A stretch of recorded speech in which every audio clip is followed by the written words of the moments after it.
मई और जून के महीने की चिलचिलाती धूप में जहां चलते सड़कों पर इंसानों का चलना दूभर हो जाता है, वहीं खुले आकाश के तेज धूप में पक्षियों का उड़ना भी बेहाल हो जाता है। प्यास के कारण ये पक्षी खुले आसमान से लड़खड़ाते हुए ज़मीन पर आ गिरते हैं। कुछ तो सड़कों पर दौड़ती मोटर गाड़ियों के पहिए के नीचे दबकर अपने प्राण त्याग देते हैं।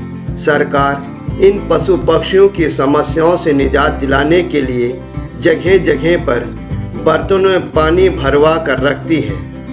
वहीं इंसान भी पक्षियों के लिए अपने अपने घरों के छतों पर पानी से भरा बर्तन रखते हैं। कभी कभार आसमान से गिरे ये पक्षी जलते हुए सड़कों पर राहगीरों को दिख जाते हैं तो वे उन्हें उठाकर अपने साथ घर ले जाते हैं, उनकी देखभाल करते हैं, पानी पिलाते हैं, उनकी सेवा करते हैं। जब ये ठीक हो जाते हैं तो फिर उन्हें खुले आसमान में उड़ने के लिए छोड़ देते हैं। इसी कड़ी में मुझे भी चिलचिलाती तेज धूप में जलते हुए सड़क पर एक छोटी सी चिड़िया अचेत अवस्था में मिली, जिसे उठाकर मैं अपने बैग में रख लिया और ऑफिस के लिए चल पड़ा। ऑफिस पहुंचकर चिड़िया को बैग से बाहर निकाला। चिड़िया बहुत डरी और सहमी हुई थी, कोई हरकत नहीं कर रही थी। चिड़िया प्यास के कारण बेहाल थी। मैंने उसे पानी पिलाया, उसकी देखभाल किया तो कुछ देर बाद चिड़िया थोड़ी चेतन हो गई तो मैंने उसे अमरूद की टहनी पे बैठा दिया। मुझे लगा कि ये उड़ जाएगी।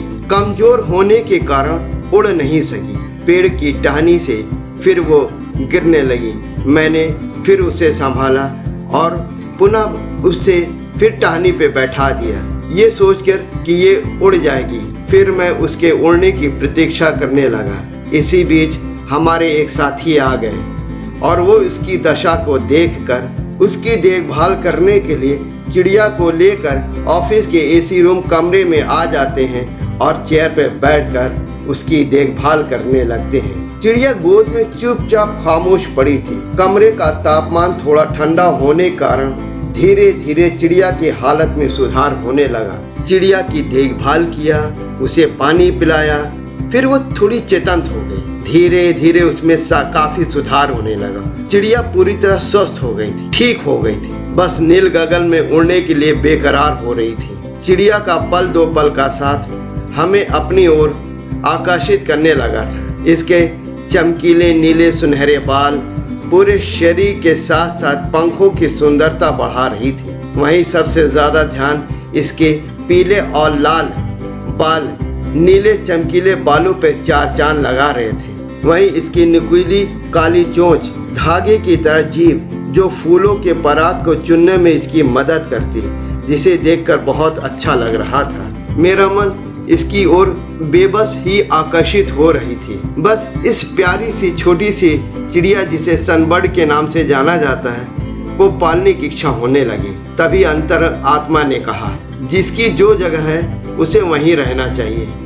मैंने अंतरात्मा की आवाज़ सुनी और चल पड़ा पेड़ की टहनी पे बैठाने। और जैसे ही मैंने चिड़िया को पेड़ की टहनी पे बैठाया, चिड़िया फुदकते हुए एक टहनी से दूसरे टहनी पे उड़ते हुए देखते ही देखते नील गगन में फुर्र से उड़ गई। दोस्तों, जब कभी आप लोगों को पक्षी या जानवर ऐसी परेशान स्थिति में दिखे तो उनकी मदद कीजिए, उनकी सेवा कीजिए। आपको भी अच्छा लगेगा और उनको इन परेशानियों से निजात मिलेगी।